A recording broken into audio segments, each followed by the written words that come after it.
What's up, guys? Kevin Allen, aka The Geek here, and today we're looking at March Madness 2022 plays to help you win your brackets this season. Let's get into it.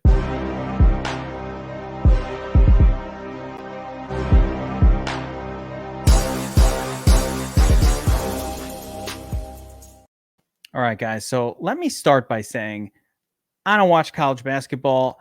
I don't know any of the players on any of these teams. My approach to March Madness brackets is strictly by the numbers, right?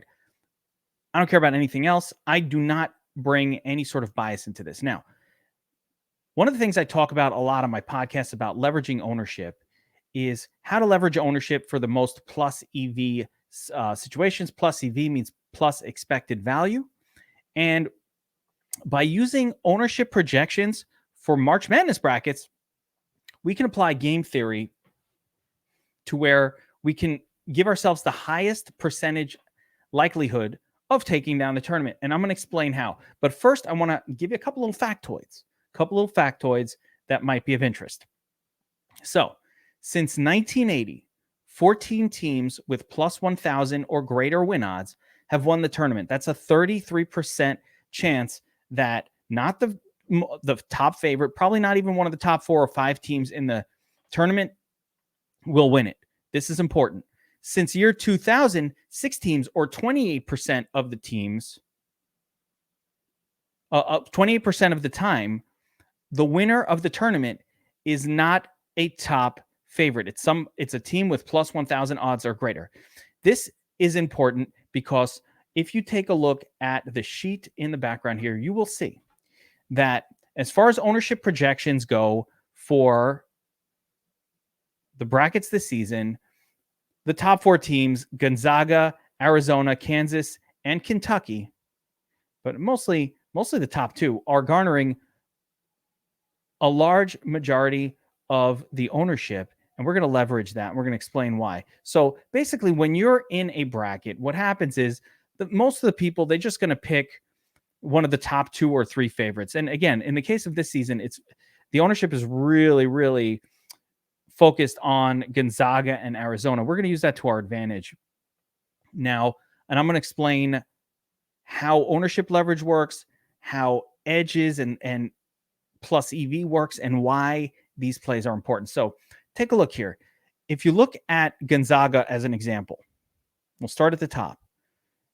According to ESPN, Gonzaga is expected to be 27.5% owned in most brackets. And those numbers are in real time based on ESPN's actual bracket challenge. These will change a little bit, but not that much. So assume that in your bracket that you're in, they'll be around 27 to 28% owned. Could go more, could go less. My guess is the higher the cost of the bracket, the more likely people are to play, quote unquote, the chalk, right?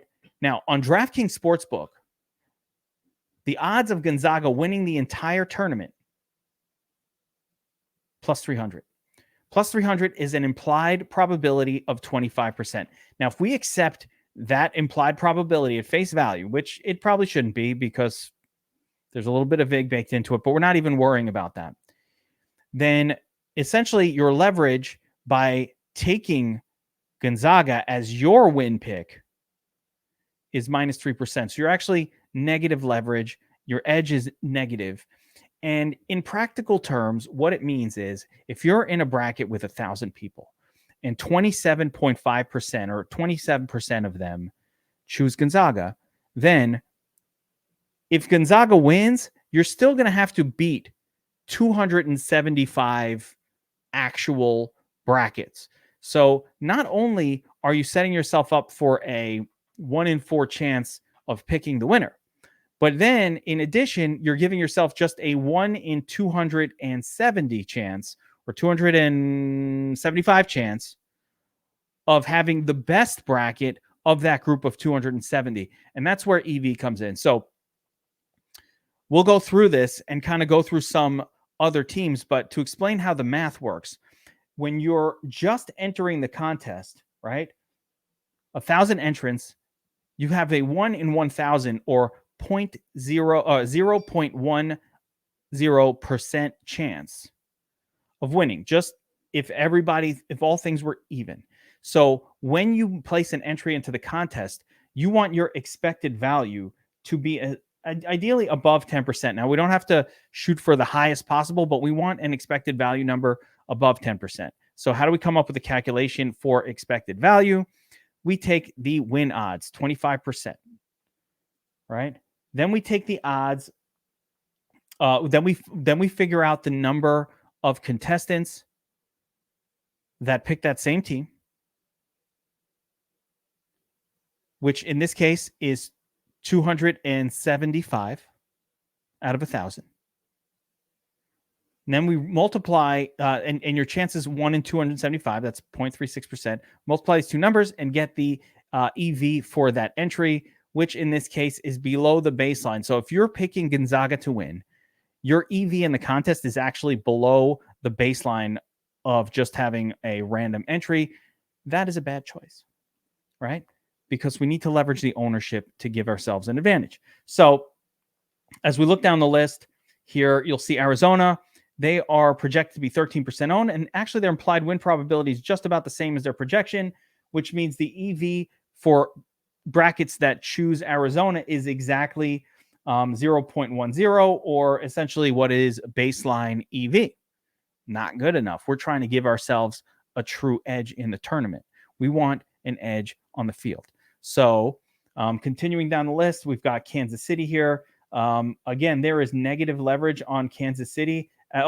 Slightly positive, 2% leverage, meaning they have an 8% ownership projection, but a 10.5% implied win probability. That gives you about 2 edge points there. 25% edge on the field, 2 actual real life percentage points. And brackets that choose Kansas will come in with a 0.12% EV, which again is above the 0.10 baseline EV for the contest. That's an acceptable play, but we can do better. So here's another team. Kentucky, 6.8% ownership projection, 11% implied win probability for a significant 4% leverage. Love that. Love that. Kentucky, one of my favorites. If you're going to choose one of these sort of top 4 favorites, Kentucky is the way to go, in my opinion. And when you do the math on Kentucky, you have an EV of 0.16%. So about 50% greater than your baseline EV. But we can do better. Now, I'm fine with just about any of these plays. We might want to avoid Duke, as they are probably being rostered or owned a little bit above what they should be, because they're a big name team. That does happen. I don't know anything about the players on these teams. Nothing. Don't care. Irrelevant. Just want to be plus EV. So this is the theory behind how to win brackets. Baylor, similar situation. 5% ownership, 7% implied win probability. So you got a pretty decent 2.29% leverage here, and an okay 0.14% EV. I like Auburn a little bit better, primarily because they're just going to be owned a little bit less, and they have the exact same win odds as Baylor. So one of the things we learn in DFS, of course, is if you have 2 teams with the exact same potential outcome, but one is going to be higher owned than the other, you always go with the lower owned play. That's always a better plus EV situation, which means over time, that will be a more profitable approach to these tournaments. There we go. So Auburn, so far I've got Kentucky and Auburn highlighted as 2 of my favorite plays in the sort of in the section where the odds are pretty decent for them to win. Next up, we've got Villanova. Again, 3.5% ownership projection, a 6.67% implied win probability. We've got almost a 100% edge on this play. So got to love the Villanova play. And again, we are creeping up in our EV here, 2.18. Again, you're out of 1,000 people. If we change this to 100, this would be 1.8%. So you get the idea. 1% would be, I probably should have done it at 100. It's more understandable now that you're saying that.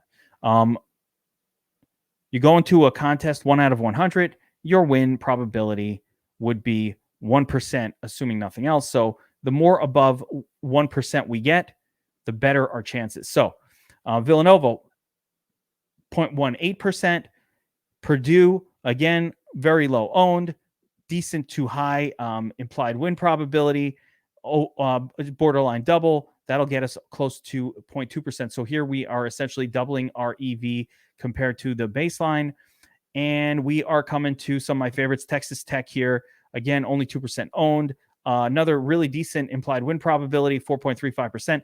You might say these plays are a little sketch because they're 2,000 or less. There's only a few situations where we really had plus 2,000 or worse teams actually win the tournament. So that's something to keep in mind.